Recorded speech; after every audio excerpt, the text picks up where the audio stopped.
podcast. I'm your host, Alex, and today we're going to be flipping through a few stories, multiple stories, and trying to put them into context. So, with that said, let's get to our daily debate.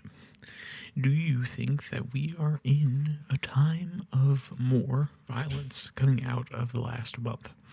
And I mean more violence, not more political rhetoric, not more partisanship, not more division, more violence. I don't know if it's because everybody's on edge, if it's because the news is reporting it more, but I feel as though we're seeing more and more. I want to know what your perception is. Throw it down in the comment section. And with that, let's actually get to our articles. Now, I say articles because there's two that happened within the course of 2 days that popped across my feed. One is about an incident in North Carolina, and another is one that happened in Michigan. And these are just two examples on top of the fact that we had multiple incidences in Texas, and there were even some in the CDC location in Atlanta within the last month. And my perception has been that these incidences are increasing. The way that I was trying to frame it when doing some research here was any situation that caused the death of 2 people or more, or the injury of more than 5. And it's actually really hard to get statistics and information. And let's be clear, I say this as someone trying to narrow down and talk about the use of guns in these situations, mainly because that's what I seem to be seeing as one of the main weapons of choice of these sort of incidences. But it's hard to find information on the amount of people that had been killed in any of these given incidences when a gun is used over the number of 2. Many places like Gun Violence Archive and all these different places just have mass shooting as a category. They have mass murders as a category as well, but very seldom, and they categorize that as 4 or more, which that bar feels a little low to me, but it still gives some idea, but it doesn't quite refine it to include these sort of incidences.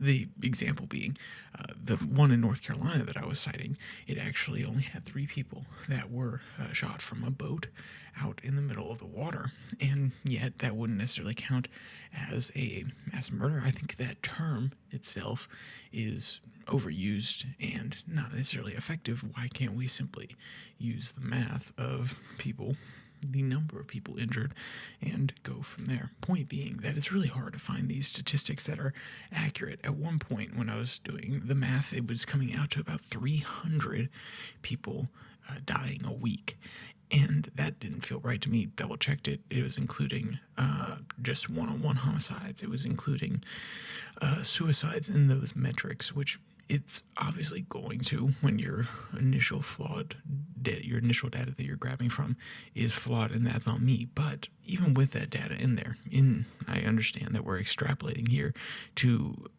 committed acts of violence, planned acts of violence, or even just accidental acts of violence. Those are probably less than 2-3% of the overall total. But if that number seems to be consistent, and it does across all of the years, you can extrapolate from there that the information, when I was doing my math, seems to indicate that we are in actually a low period of violence statistically, and yet it doesn't feel like it. Within these last 2 weeks, I have seen more and more reporting of plenty of different instances of violence against police, against average citizens, against a Mormon church in Michigan. It feels like more is happening. It feels like the room is heating up. And I say feels, and I put such emphasis on it because perception is important, but that doesn't necessarily mean it's accurate. And for a long time, the numbers. So I think the greatest example of perception versus reality is the numbers during the Biden administration looked okay when it came to the economy. The unemployment rate was not going absolutely crazy, which is a normal indicator of a recession. There were other things that they absolutely loved, which is record amounts of investment. And yet, the people were still feeling the pain. Inflation was still high, so that metric didn't necessarily go over well for them.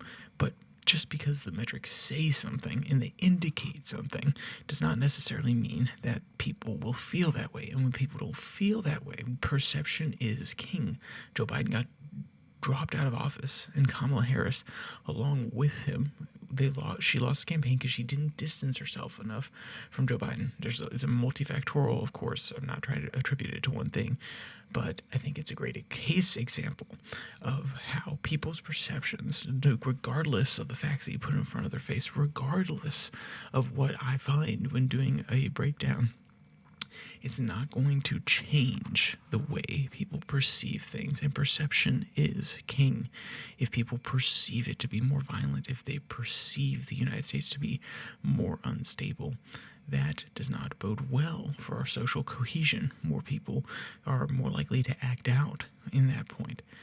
And that's not to say that it is any worse, because there's also the possibility that I haven't been informed. I haven't been watching the news. Most people haven't been watching the news, and something recently brought them back into the fold, or the news is deciding to cover these more because of what happened recently, and they think it's a good angle to go on. They feel as though it's a continuing story, and that would be, I would say, daft of them if they're going over for ratings rather than accurately reporting, at least in the same style, trying to craft a narrative from it. But it is their business, and whether or not I think it is irresponsible of them, it is more likely that they are going to do it. And you may be thinking, well, Alex, hold on, what are you thinking when you say that it feels like the heat is rising? You have incidences in Portland of ICE interactions, or at least threatening ICE interactions. You obviously have the shooting in Texas. There's also there was another shooting that I had learned about more recently, more seeming to be a plot in Texas. The evidence is still coming out, so we'll see if everything bears out. But some of the initial reporting seemed to talk about coordination between people that were trying to lure ICE officers out of the office in order to, I don't want to say harass them, but I would say, to put it simply, annoy them. And that's not to say that the evidence won't bear out that their intention was worse than that, because that's what some are reporting, though I don't know if it would have borne out that way, and we'll let a court of law decide that. Obviously, the Michigan church, don't forget about the incident I mentioned in North Carolina, the large-scale protests where people are much more willing to directly interface with ICE and possibly even throw things at ICE.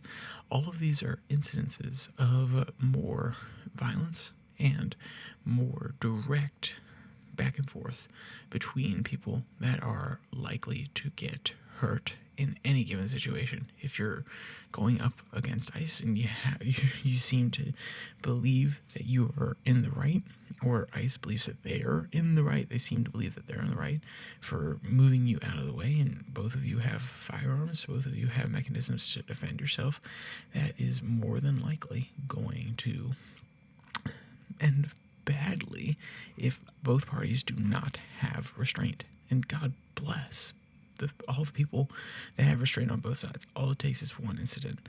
All it takes is one moment. All it takes is you losing your head, or them losing their head. So maybe I'm crazy. Maybe I'm out here pontificating against the wind, and I wish I would have been able to bring better statistics to you, but they don't quite exist the way I need them to in an accurate way for me able to actually list off numbers. But we seem to be in a lull for the last 5 years, with a certain uptick within the last 6 months and 2 weeks. And at this point, it's more like 3 weeks that I was trying to measure, but within the last 2 weeks of reporting. So, once again, tell me what you think. Throw it down in the comment section. I want to hear what you have to say. Maybe I'm just watching the wrong news. I haven't really watched news in a long time, not to the degree that I am now. Not mainstream news, normally other sources. And more often than not, these mainstream sources keep tripping their way into my feed and into my life. And I don't necessarily love it, especially when the message is something like this. But hey, maybe I'm just being too sensitive. So with that, if you want to listen to today's podcast on Spotify, Pocket Cast, Podvine, all those links are in the description below the like and subscribe button. Also down there you can find the podcast Twitter handle at your Daily Flip, where I post a link to these episodes on Monday, Wednesday, Friday, and 6 and 6, the international podcast, on Tuesday and Thursday. So with all that said, there's only one more thing to say. Stay safe. Don't die.